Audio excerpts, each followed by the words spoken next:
me begin by introducing the two people sitting on either side of me. First, it gives me great pleasure to introduce my favorite member of the Illinois General Assembly.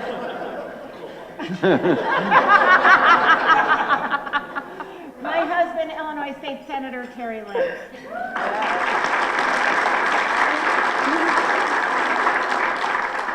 Terry represents the 30th Legislative District, which includes, if I can do this without looking at my notes, Waukegan, Park City, Mundelein, Vernon Hills, Riverwood, Mattawa, North Chicago, and I think I got them all. Lincolnshire. Buffalo Grove. And Buffalo Grove, and a little part of Gurney as well. Terry was born in Waukegan and grew up in North Chicago. He is a very, very proud war hawk and lets everybody know it every chance he gets. He first ran for the Illinois Senate in 1996 and has served in both the minority and the majority, and I can tell you, and he'll tell you, it's far better to be in the majority. Terry currently serves as the majority whip in the Illinois Senate. He sits on a number of committees, including chairman of the Gaming Committee, vice chairman of financial institutions, vice chairman of local government and state government. In his years as senator of the 30th Legislative District, Senator Link has demonstrated repeatedly his concern for his focus on the city of Waukegan by bringing an inordinate amount of funding for Waukegan projects. This includes the Waukegan Library, the Steiner Pavilion down at the lakefront, the repaving of Belvedere and Grand Avenues, Art Space, which he recently got $500,000 for, the Genesee Theater, equipment for the police and fire departments, a bus for Waukegan Township, the renovation of the building that is now Arden Shore, which was sitting vacant and in need of repair, and funding for CLC, the downtown campus, and many, many other projects. This equates to millions and millions of dollars that he's brought back to Waukegan. Terry is the father of 4 daughters. He has 3 sons-in-law, 3 really, really cute grandchildren, and a very loving and devoted wife.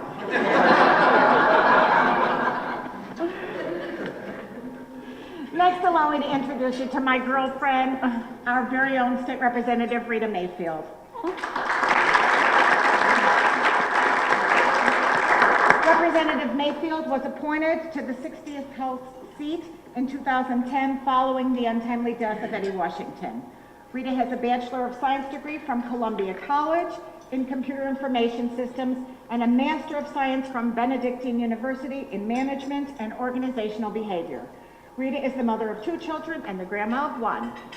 Unfortunately. The representative sits on committees including Cities and Villages, Elementary and Secondary Education, Small Business Empowerment and Workforce, and Counties and Townships, just to name a few.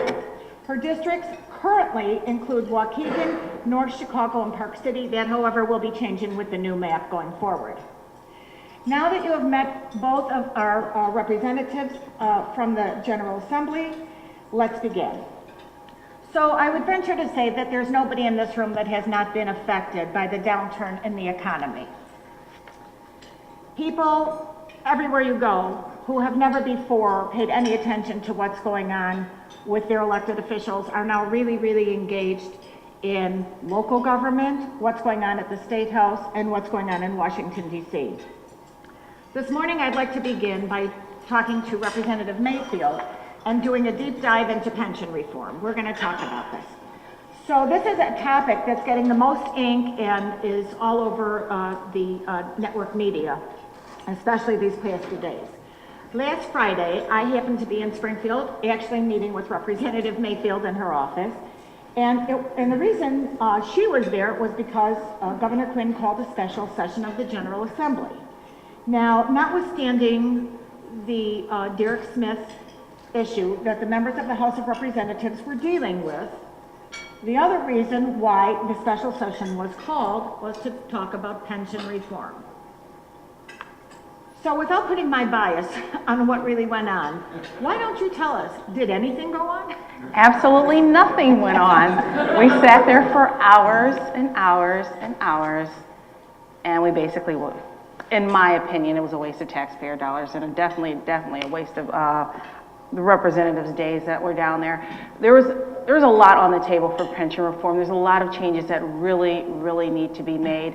However, we knew it was not. A lot of the representatives that went down there, even Senator Cullerton, he had already announced that nothing was going to happen, and true to form, nothing happened. He was very accurate in his description of how that day would play out. I'm not sure what the governor's goal was. He never showed himself on the floor, even though several representatives did ask him to come to the floor and present us with what he was looking for as far as pension reform. It never happened. And the final bill that was presented to us just did not answer any of the needs that were needed for pension reform. It just didn't address any of the real issues. So, Terry, I'm going to ask you a question. I don't know if anybody in this room watches Chicago Tonight. I watch it Monday through Friday every week. And the other day, Leader Cross We're going to have to get you a light.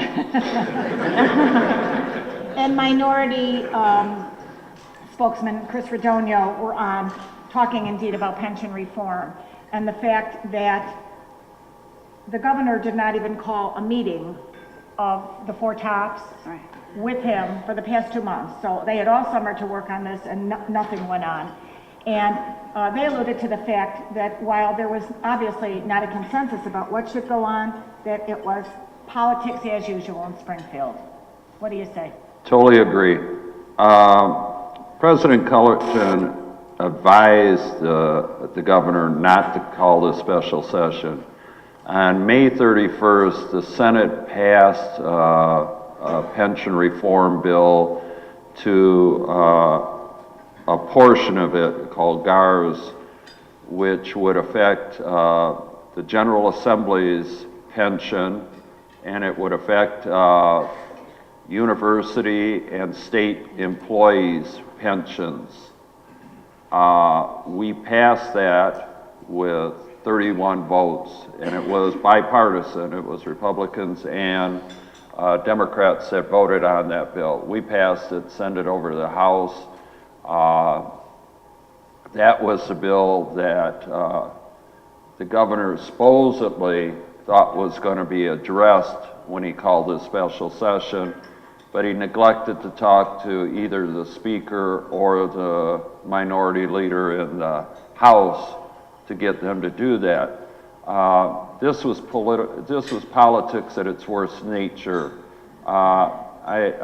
We all feel that the governor just tried to embarrass the General Assembly on this and make us look bad, when I think that the public should look at this in the other nature of seeing that it was a void of leadership from the governor's office down, because we did our job in the Senate. We passed a portion of reform on May 31st.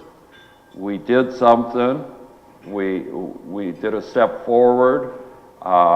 There needs to be huge reform in a constitutionally manner of pension reform that will withhold the Supreme Court action.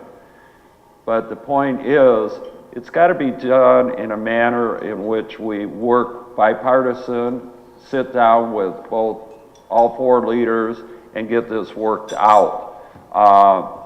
As Susie indicated, Senator Radonio and Leader Cross, none of these meetings have taken place. The governor hasn't taken this leadership of bringing these people together. I talked to President Cullerton literally 5 to 7 times a week on various matters, and he just basically is shaking his head of saying, you know, the governor is not taking this manner in the way he should be taking it. So will something be done? Yes, but it should have never taken place on Friday. But the likelihood of it happening before the election in November is not good, is that correct? The Cubs will win the pennant before we get something done before November.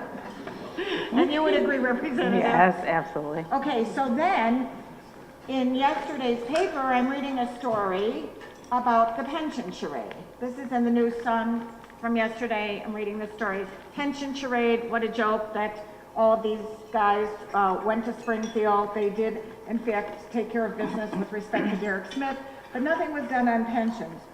So that begs the question, you both get per diem when you're called in to special session. That means they get paid for going there.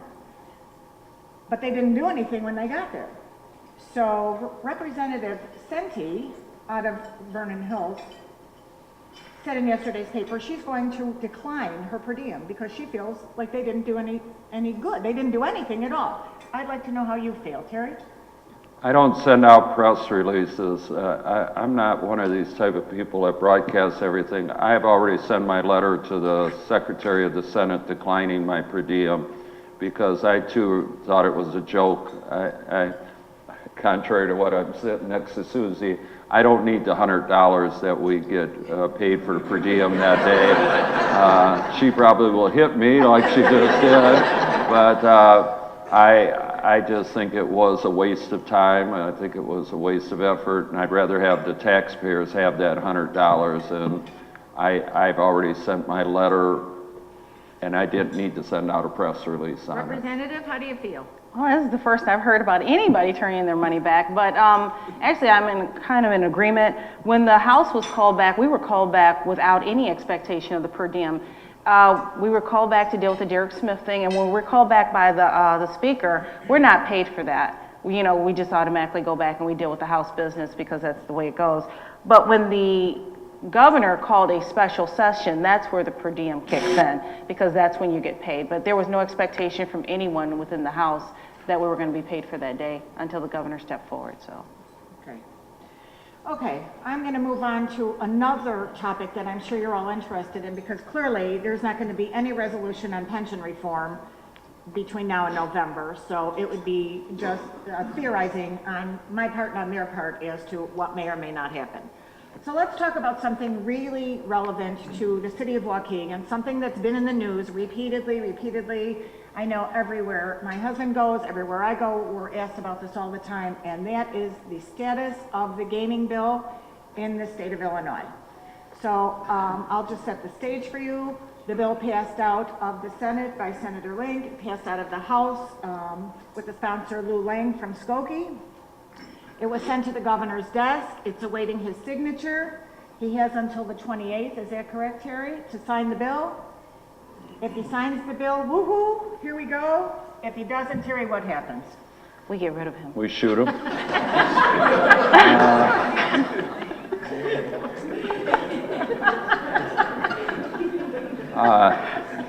Then I don't have to worry I'll be in prison, but no. There's a couple options. We don't know what he's going to do. I mean, I don't know if he knows what he's going to do.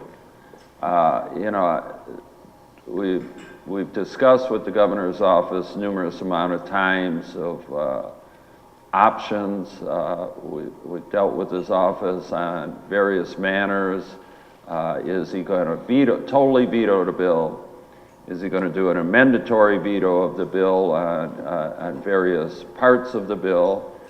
Is he going to overextend his veto because he can't rewrite the bill? And if he tries to rewrite the bill, the Speaker of the House has a very strong sense of that he will not even call the bill in the House if the governor tries to rewrite the bill. Or do we just simply, if he either vetoes it or amendatorily veto it, do we just try to flex our muscle and just plain override the bill and see if we got the votes to override his veto? So those are the options that we have, and obviously the last option is if he signs it. That is probably the most remote one because the governor has boxed himself into a corner by numerous amount of statements that he's made in the press that he expressed different viewpoints about. He thinks this is a problem, that's a problem, but he realizes that this is going to be something that will generate revenue. And we've given him the benefit of the doubt in every argument because There's arguments from $150 million to $1 billion and what this will generate. There's arguments, will it create how many thousands of jobs, what it will do. We've already said, okay, Governor, we'll use all the lowest figures that we can, but we all admit that it's going to create a positive figure in everything, jobs and money. It will be on a positive ledger for everybody. But he's got to the point where he's painted himself into a corner of different matters of saying the ethics, but then he talks about the ethics, but every time he says that, must mean that all of that, what's going on today in the gaming industry must be corrupt, because we're using the same rules and we've strengthened the rules that are already in effect today. So it's not like we've weakened any rules that are in effect for the new casinos that are going forward. So it's kind of hypocritical of what he's saying. So we're looking at what I have a feeling, and this is just a gut feeling, that he's going to use an amendatory veto, and he's going to try to put in some language on the rules of ethics on the bill, and that's what he's going to try to do. If he doesn't overextend the amendatory veto, it may be a positive. We may accept the amendatory veto, and if that's the case, we may have legislation passed when we get back in November. So let's look at the best case scenario, although it's probably a pipe dream at this point. And let's say the governor signs the bill, or you override the veto. What does this mean for the city of Waukegan? Because we all know, or maybe we don't all know, we should know, if in fact there is a casino, it will not be in Waukegan. That's been determined already, am I correct? But as Alderman Beedley knows, I came in front of the Waukegan City Council one night and I explained to him what we were doing in a trailer bill, and we have this already in place, this bill, and what it's going to do. The physical location of the casino will not be in the city of Waukegan, but we're doing a split as far as the profits, and they will actually get the same amount as if it was physically in Waukegan. 50% of the revenue from that casino will be given to the city of Waukegan. 25% will go to Park City, 25% will go to North Chicago. So even if it was physically in Waukegan, that's all they would be getting, would be 50%, 25 and 25. So it still would be the same divide no matter what. So we worked that into the bill. I changed that around so they will be getting 50%. And I'm just using arbitrary figures, so don't quote me on this. I used the same that night. But if it was a $10 million take, they're going to get $5 million for the city of Waukegan and 2.5 for the other two locations. It's a pretty good situation for not having to use any police protection, any fire protection, any public works protection. You're going to just get a bonus of like $5 million a year if it's a $10 million. So it's a pretty good win-win situation, and I guarantee you, people that live in Waukegan will be getting jobs at there because Park City doesn't have all the employees. People will be coming and working in there, and the proximity is what, 2 blocks away.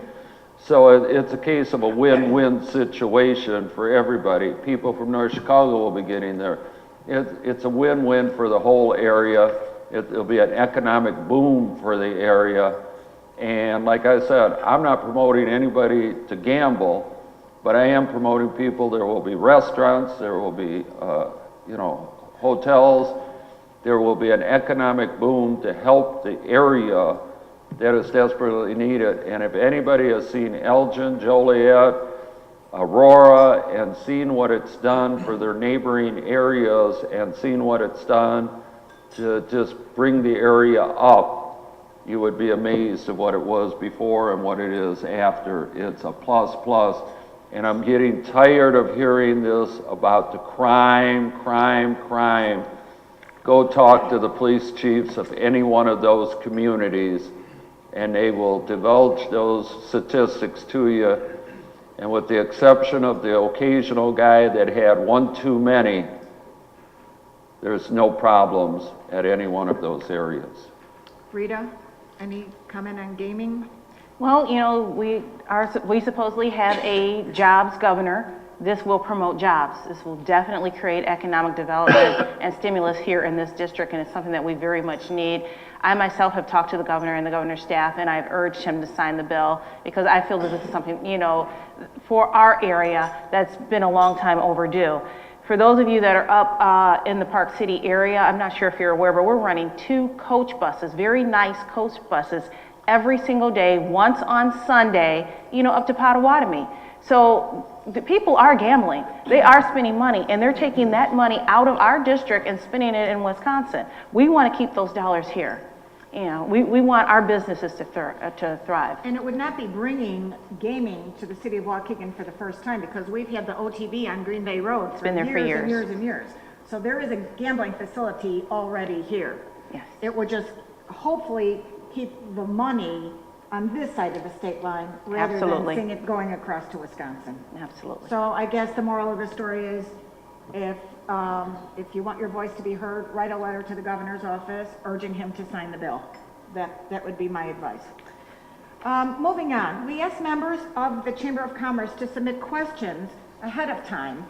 And one of the questions I received reads, given the financial conditions of the state and the limited funds available to support various projects and programs, can you give us some ideas as to which ones may be facing cutbacks or eliminations, such as social services, funding for roads and bridges, etc.? Rita, I'll start with you.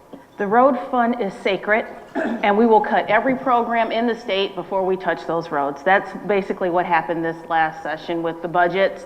And it was definitely a bone of contention in the room when we started cutting social service programs, and the road fund actually got a boost and an increase. It is a problem. It is something that I have spoken to the speaker on personally, particularly when we started cutting our senior programs and the programs that affected our women and our children. I could not understand the reasoning behind the allocations of the dollars, the way that they were just, and the fact that I was told, well, this is the way that it's always been. But we're in tough economic times, and the way that things have always been, as we know, have not always been the best way to do things. And I think we need to look at a new model for funding our programs. We need to look at those programs that truly affect our most vulnerable populations, you know, our women, our children, and our seniors. And we need to make sure that those programs remain intact. And then we can look at the sacred road fund, which nobody seems to want to touch. Terry? I agree with the representative on that. And you know, one of the problems that we have is, you know, it was probably one of the toughest sessions that I've ever been through, and I've been through a number of them, is that when you have to tell people, the most vulnerable individuals, that you have to make that 3-4% cut to their programs, and you're displacing people from nursing homes, you're displacing them from hospitals, you're displacing them from different facilities because the money is not there. And it was a case that, you know, the checkbook's dry. And we were trying in every which way to figure out different matters in which we could make this balance. And one of the things that, like I said, this pension situation is one of the things we have to get under control when 15% of the $33 billion that we control is pensions. So if we get that liability that we're paying for pensions, and it's basically interest that we're paying, it's not the actual pension, it's the interest on the pension payments. If we could get that under control, then that's that money we could allocate to pay for a lot of other programs that are necessary for the most vulnerable individuals in the state that the representative is talking about. That's where we got to face it, and we've got a mountain of tough decisions that we're facing in the future.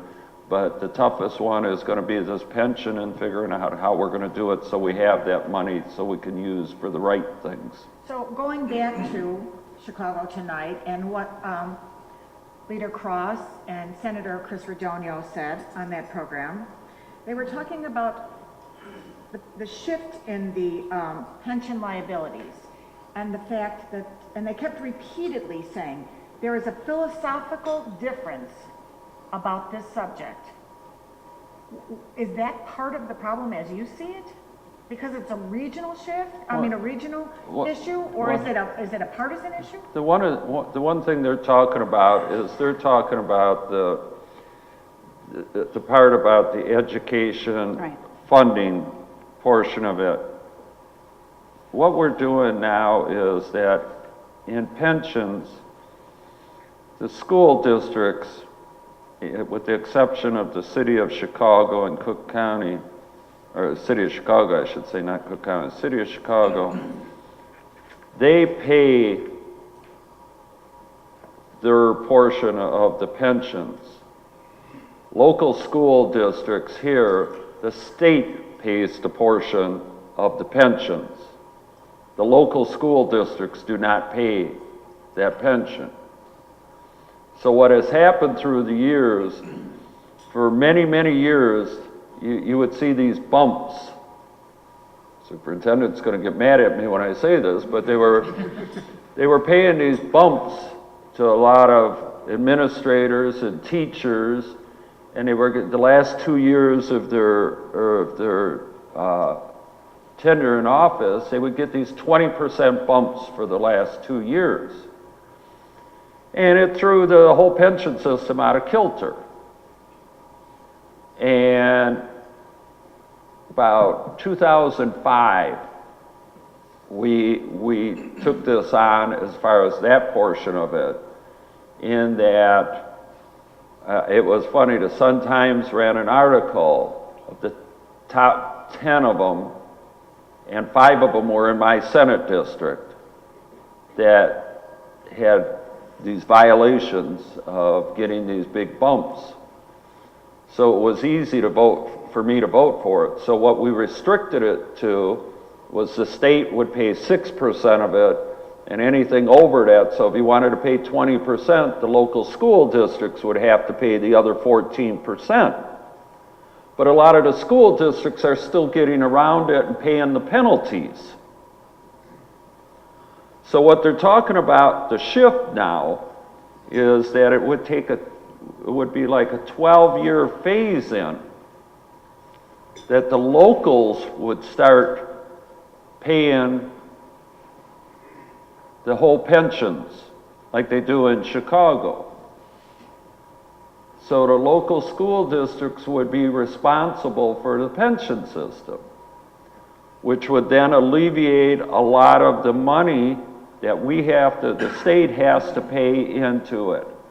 And everybody's saying, well, this would be a gigantic property tax increase to us. Well, if it's done properly, no, it would not be. Because what we would be doing to the school districts, now this, like I'm saying, I'm trying to explain this to them if it's done properly. If it's not done properly, yeah, it would be a property tax increase. But if it's done properly, it would not be. We give money to the school districts every year. We have not been giving it to them, and I'm gonna do figures, and I may not be doing them accurately. Say we give $7,200 to the Waukegan School District per student. We probably have only been giving them $6,000. Maybe we're supposed to give them $7,200. We probably been only giving them $6,000, if that much. But if we were to do this shift and we gave them the whole $7,200, that would make up for what they would have to do on the other end of the property tax. So there would not have to be that increase in their levy.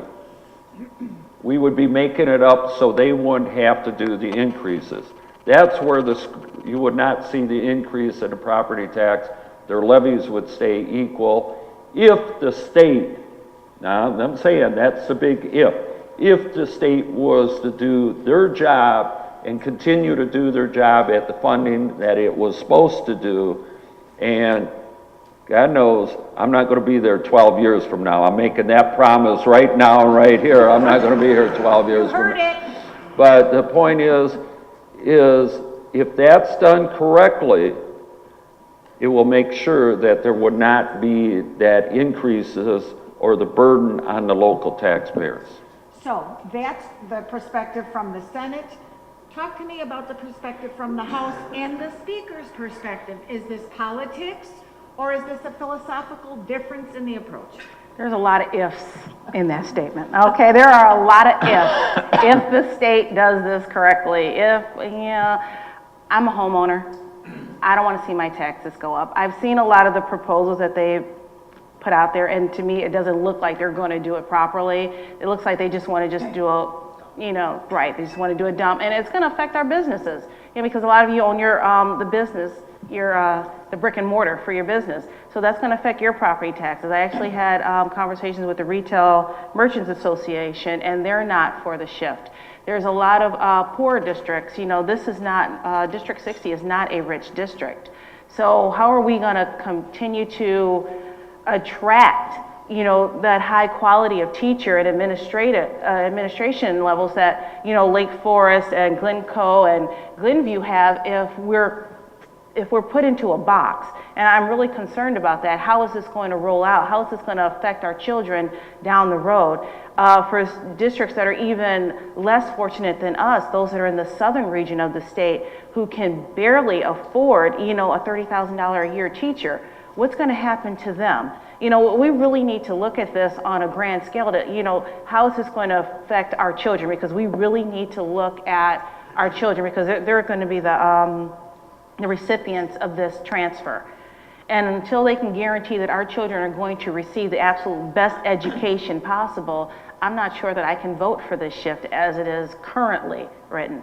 I need to see a lot more data. I need to know what the negative impacts are going to be and whether or not it's a good trade-off for the community. And probably you won't get the chance to do that anyway until after the election. Right.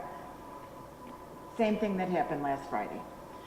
Okay, let's switch directions. Another question that I received via email to ask these individuals reads, during the past several years, several pieces of legislation have been enacted involving civil service employees, one commonly known as the Fire Department Promotion Act and the Fire Department Hiring Act.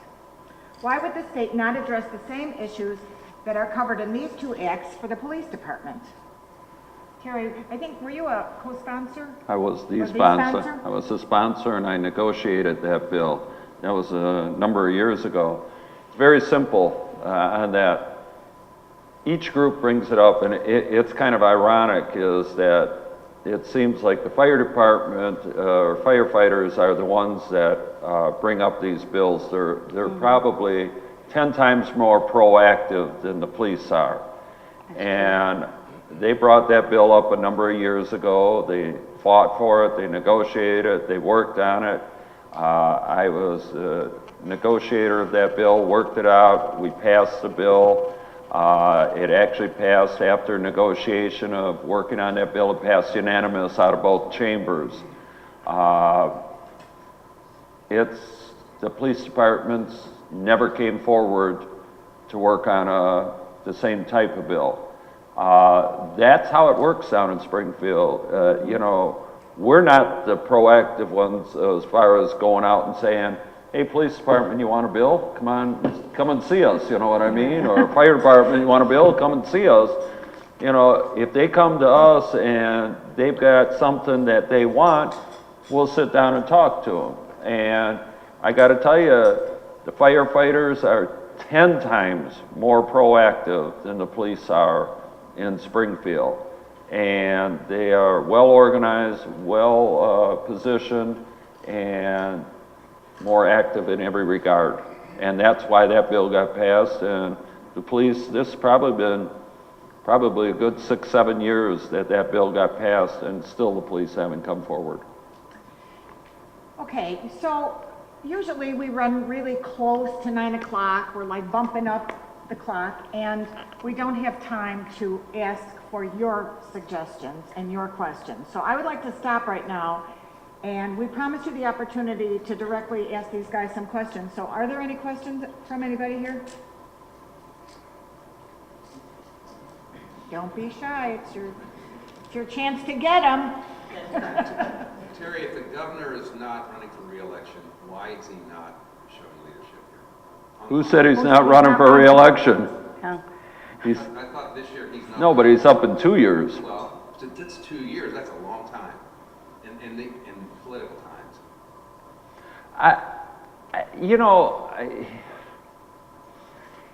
He's always been a grassroots type of individual. You know, he comes from the mold of a person that, you know, if he was in a room like this, he'd have a clipboard and he'd be doing a petition drive in this room more than, you know, trying to philosophically sit up here and trying to generate you from a speech type of mode.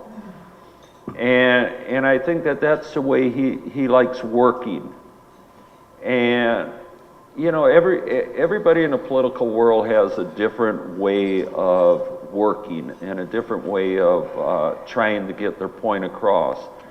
And I think the governor just has a way, he's got to get his way of trying to figure out, you know, I described him and I'll say it in this room, when he became governor, I said he always was a rock thrower. And now he's got to catch the rocks. And that's the hardest part in this game. When you're on that side of the table, it's real easy to criticize. But when you're on this side of the table, now you got to explain. And when you're in that position, it's a lot more difficult, you know, because he's got to stand up there and he's got to answer every question. He can no longer, you know, question everything. He's got to be able to have all the answers and every answer on every subject matter in the state. And it's good to say, well, I'm closing down a prison. Well, okay, you could close down a prison, but where are those prisoners going? Where are those workers going? How are you going to affect that community? How are you going to, you know, you got to have all the answers. You can't just have the answer of you're closing that prison down and walk away. So that's the thing, you know, I've had my disputes with him. I've said, Governor, give me the answers. Give me your game plan. I'll support you on anything you want, but give me a game plan. I can't support you blindly. I will not support a Democrat or a Republican blindly, but I will support you, Democrat or Republican, if you have a game plan. I've worked under 2 Democrats and 2 Republican governors, and I've supported all 4 of them if they have the right program. If they don't, I vote no. All right? Elroy Reed, People's Voice. We're always with the budget deficit for the state. I mean, are we near a balanced budget? That was my next question, Elroy. What? Rita? I'll give you the easy ones. We balance the budget every year, but that doesn't mean we don't have a deficit. We balance it based upon projected revenues. So we, in essence, spend the money that we project to come in, but we still don't have an answer to our pension problem. I just want to add on to that, Elroy. I think, and the representative is correct, we balance it, but I think we have done more in the last couple of years of controlling our spending than we ever have, because we've realized that we're in trouble. And I'll say it in front of this room, I've said it in front of everything, I voted for the income tax increase. But one of the reasons I voted for the income tax increase was to get our fiscal house in order, but I said the night I voted for it, and I was the 30th vote in the Senate, was I would not vote for any new programs. Right. until we get our house in order. And I have not voted for any new program. We got to get this mess in order. And we haven't voted, I can only speak for the Senate, we have rejected new programs, we have cut things, and it's hurt to cut a lot of programs, but we've got to continue to cut programs because until we get this mess in order, it's like your household budget, you know? I mean, I got to tell Susie, no new shoes until we get things in order, you know what I mean? You know, I mean, in all seriousness, that's what you've got to do. You've got to get things in order before you can continue. And I think it's fair for me to point out, because neither of them has said this, they got whacked just like everybody else in terms of their salary. They took a pay hit just like everybody else. Would you guys have 12 furlough days this year? 12 furlough days 12 and no furlough days. pay increase since I've been in there. Right, and no pay. I gotta tell you myself personally, for the last 5 or 6 years, I haven't had a pay increase. The last 4 years, I've taken 12 furlough days. This year, in my district office, I'm turning back $30,000 from my district office because I cut my budget as much as I could in expenditures. I mean, we're trying as much as we can. It means I'm buying my own new shoes, is what it means. Gentleman over here. You mentioned that during the pension shift, what would end up happening in your perfect world is that the school districts would receive the same amount of funding. Given past performance, I find that absolutely impossible to believe. No disrespect to them.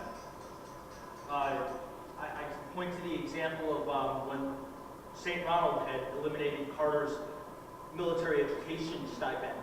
North Chicago and Round Lake actually sunk. Their districts were destroyed because they no longer got that funding, because the state was dependent upon the federal dollars. Now, just based on how the state does things, we've been reducing income in my lifetime since 1980 to today. The education budget is reduced 3 times that I can think of and remember very clearly. I understand that you had stated that this was in a perfect world, but realistically speaking, what is the plan B? Because everybody, I don't know about everybody in this room, but based upon what I see in my life, I can guarantee that's not going to happen. We haven't seen Plan B yet. I think a lot of us are waiting to see what Plan B is going to look like. I know there are a lot of conversations between the top 4 that we have not been privy to, but there have been conversations because it's right now you got both sides of the, you got an apple and an orange. Well, we need a cross between the 2. Is there anyone in the House that's actually coming forward with anything that would be remotely viable? Nothing that I've heard as of yet. And that is exactly, to your question, that is exactly what the minority leaders said the other night on TV, that right now it's just like a Probably not till after It's veto. interesting that they would say that, Yeah. because the last 4 cuts in education all came out of their office. I was just Yeah. gonna, going to say, first of all, you got to remember something. When we did, you know, it's ironic that they both should say this, and I don't want to interject politics because I'm sick of politics the way it's going. When we passed the pension bill on May 31st, it was, I think, 16 Democrats and 14 Republicans that voted for it, okay? So it was 30 votes, and it was good, it was bipartisan, and it was great that we had it that way. But when we came back this time, Leader Radonio said, I'm withdrawing my support for that pension bill. I don't like it. Well, you had 14 of your members vote for it on May 31st. Now you're withdrawing your support because of why? Because we're in a political season now, and it may be more advantageous to pull that support because of it, that you want something different. We had a capital bill that we passed with unanimous support that is helping everybody in this room. It's helping Waukegan. It'll help build the CLC campus. and we have to renew the bonds every year, and we couldn't renew the bonds this year because we couldn't get 2 or 1 Republican to vote with the 35 Democrats in the Senate because they didn't want to do politics, they didn't want to reauthorize the bonds. And then yet they have the audacity to go on shows like that and say, we have a problem. That's the problem. I'm tired of politics. That's what's going on in Springfield and it's going on in Washington. Let's quit BSing on TV. Let's quit BSing everywhere else. Let's sit down and let's try to work together to come up with a true solution. I don't care if it's a Republican solution. I don't care if it's a Democratic solution, but it should help every person in this room. You're the ones we work for. You're the taxpayers. You're the people that are suffering, not me. You are. Thanks for coming. Drive safely back to work and have a good day. Thanks, everybody.